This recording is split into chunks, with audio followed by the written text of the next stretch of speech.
Bismillahirrahmanirrahim. Assalamualaikum warahmatullahi wabarakatuh. Halo teman-teman, perkenalkan nama saya Gary Firmansyah Tamar dari Prodi Ilmu Pendidikan Agama Islam kelas IPA 2A. Di sini saya akan menjelaskan bagaimana sih kehidupan saya ketika saya lahir di dunia, bagaimana juga sih ketika saya masuk gitu ke dalam dunia pendidikan, ke dunia organisasi. Nah, di sini tuh ketika saya mulai tumbuh, ketika saya mulai mengenal gitu hal yang baik dan buruk, saya mulai gitu memiliki sebuah suatu cita-cita gitu, agar ketika saya besar nanti saya menjadi apa gitu. Nah, di sini itu saya realisasikan cita-cita saya itu dengan membuat Dreambook. Seorang pendidik akan lebih mudah menjalankan suatu pendidikannya ketika ia menuliskan mimpinya ke dalam suatu buku dan ia rencanakan untuk di masa depan yang akan datang.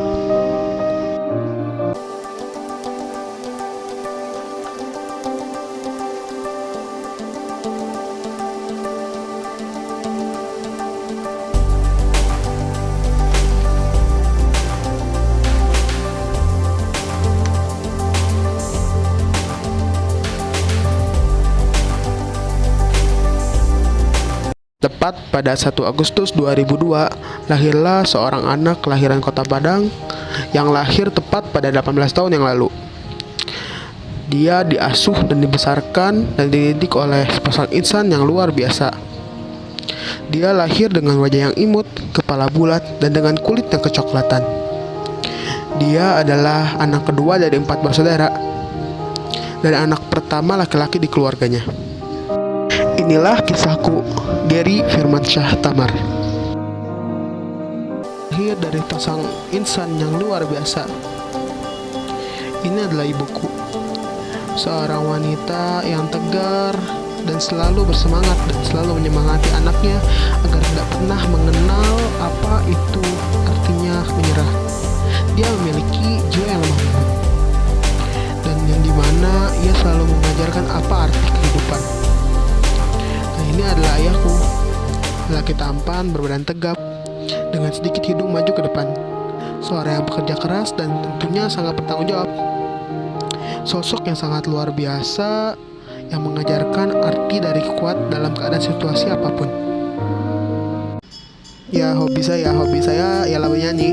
Ya, mengapa bernyanyi? Karena dulu itu sangat gemar, pokoknya sangat menyukai yang namanya musik, itu sangat menyukai. Dimana saking terinspirasinya sangat menyukai, saya sampai benar-benar merasa bahwa saya itu seorang bintang penyanyi ketika saya bernyanyi gitu di toilet. Ya, pokoknya itu emang benar-benar saking terobsesinya ingin menjadi seorang penyanyi gitu. Dan yang pasti hobiku itu ialah menulis dan baca. Mengapa menulis dan baca? Karena seorang pendidik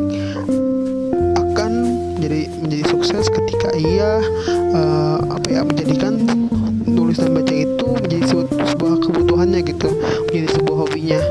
Dan insya Allah gitu, ketika seorang pendidik merealisasikan ilmunya itu dengan cara dia itu selalu membaca dan selalu menulis gitu apa yang ia dengar, pasti gitu insya Allah seorang pendidik itu akan sukses gitu untuk kedepannya. Selanjutnya ialah idolaku ialah Bakhrudin Yusuf Habibie. Ya, aku sangat mengidolakan Bapak Habibie. Mengapa? Karena Bapak Habibie itu sangat menginspirasi seorang mahasiswa, seorang pendidik gitu, dimana dia itu tidak pernah mengenal lelah dalam belajar. Dia sangat mencintai belajar. Dia juga mengajarkan bagaimana sih bahwa ketika kita berada di titik terendah, ketika kita berada di titik lelah-lelahnya, ketika kita berada di titik tidak mempunyai apapun, yang namanya belajar harus selalu. Dan di situ saya sangat terinspirasi karena dia, dan saya sangat terinspirasi yang membuat saya bisa menjadi seorang yang bertanggung jawab terhadap apa yang harus saya lakukan di dalam sebuah pendidikan. Kedua ialah Ustaz Hidayat. Ya, Ustaz Hidayat ialah seorang yang sangat mencintai Al-Quran, sampai dia menghafal letak-letak halaman Al-Quran. Nah, di situ saya benar-benar mulai terinspirasi gitu dari ketika ia mulai menghafal Al-Quran, ketika ia melantunkan bahwa ia itu hafal gitu Al-Quran. Dan di situ saya mulai terinspirasi gitu, dan di situ saya benar-benar ingin gitu seperti dia menghafal Al-Quran. Selain saya mengidolakan dua tokoh Islam, saya juga mengidolakan dua tokoh penyanyi. Yang pertama itu Tiara Andini. Mengapa saya mengidolakannya? Saya bukan melihat dari sisi dia cantik gitu, mungkin cantik itu sudah relatif biasa gitu, tetapi saya lihat dari suaranya yang lembut, suaranya yang emang bener-bener ketika saya mendengarnya itu langsung mencintai gitu dari ketika ia bernyanyi. Dan di situ emang saya benar-benar menyukai cara dia bernyanyi gitu dengan suaranya yang lembut. Yang kedua yaitu Tulus. Mengapa? Yang pertama, dia itu orang Minang gitu, orang Padang seperti saya, dan dia juga memiliki suara yang lembut. Dan ketika kita mendengarkan suaranya, pasti udah pada tahu, oh ini suaranya Tulus nih.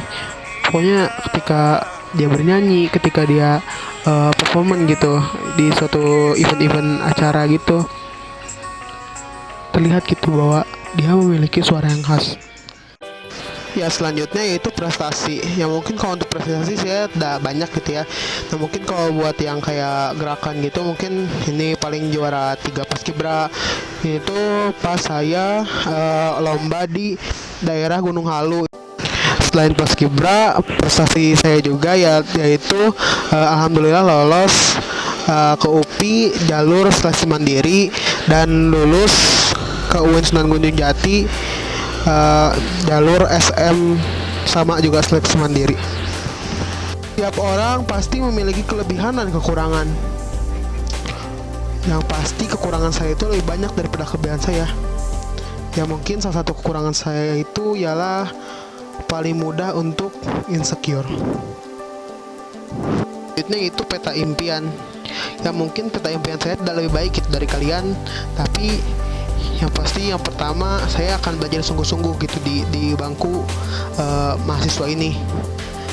Ketika saya lulus, saya ingin gitu sarjana dengan nilai cum laude. Ketika itu saya akan break dulu untuk mengembang suatu usaha dan menciptakan suatu usaha gitu. Nah setelah usaha itu sudah mulai maju, saya ingin lanjut S2 dengan memegang beasiswa. Dan setelah S2 dengan nilai beres dengan nilai cum laude, saya ingin nikah dan menjadi guru dan menjadi juga seorang pengusaha. Dan ini yang sangat saya inginkan gitu, impian sangat saya inginkan. Jadi nikah dengan dalam keadaan mumpuni itu. Dan selanjutnya membuat dan menyebar usaha sampai ke cabang se-Indonesia, dari Sabang sampai Merauke. Ya mungkin usaha ini akan insya Allah gitu, saya ingin benar-benar membangun suatu usaha yang dimana usaha itu akan menyebar gitu sampai satu Indonesia. Yang selanjutnya ya menjadi pengusaha sukses pastinya. Dan selanjutnya meninggal dalam keadaan husnul khotimah. Jadi ketika kita melakukan sesuatu pasti ada gitu hal yang harus kita capai. Itu dengan tujuan apa sih? Yang pertama, yang pasti kita harus selalu berdoa gitu kepada Allah Subhanahu wa taala. Itu yang pasti. Dan selalu ingat, duit. Apa sih duit? Bukan uang ya, tapi duit itu. Yang pertama, D itu doa. Doa selalu kepada Allah Subhanahu wa taala. Usaha, ikhtiar gitu. Tawakal. Dan jangan lupa juga untuk optimis. Jadi jangan terlalu overthinking, jangan mudah insecure gitu. Nah terus tidak boleh menyerah gitu.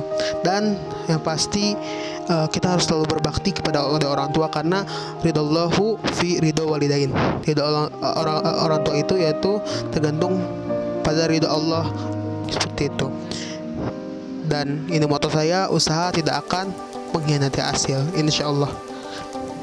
Dan selalu ingat gitu pesan ketika kita ingin mewujudkan suatu mimpi gitu. Yang pertama, jangan sombong. Yang itu yang pasti jangan sombong, karena orang yang menyombongkan diri itu tidak akan sukses gitu. Dan selalu tawadu. Yang kedua, memandang suatu tidak lebih rendah dari kita gitu.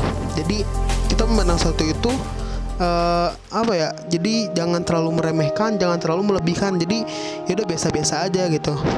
Nah selanjutnya ya selalu berbakti kepada kedua orang tua. Nah jadi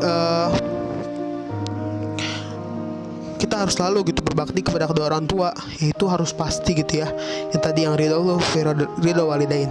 Nah terus yang keempat itu sedekah, yang pasti, karena amalan yang kita bawa ketika kita ke akhirat itu, yaitu salah satunya itu adalah sedekah.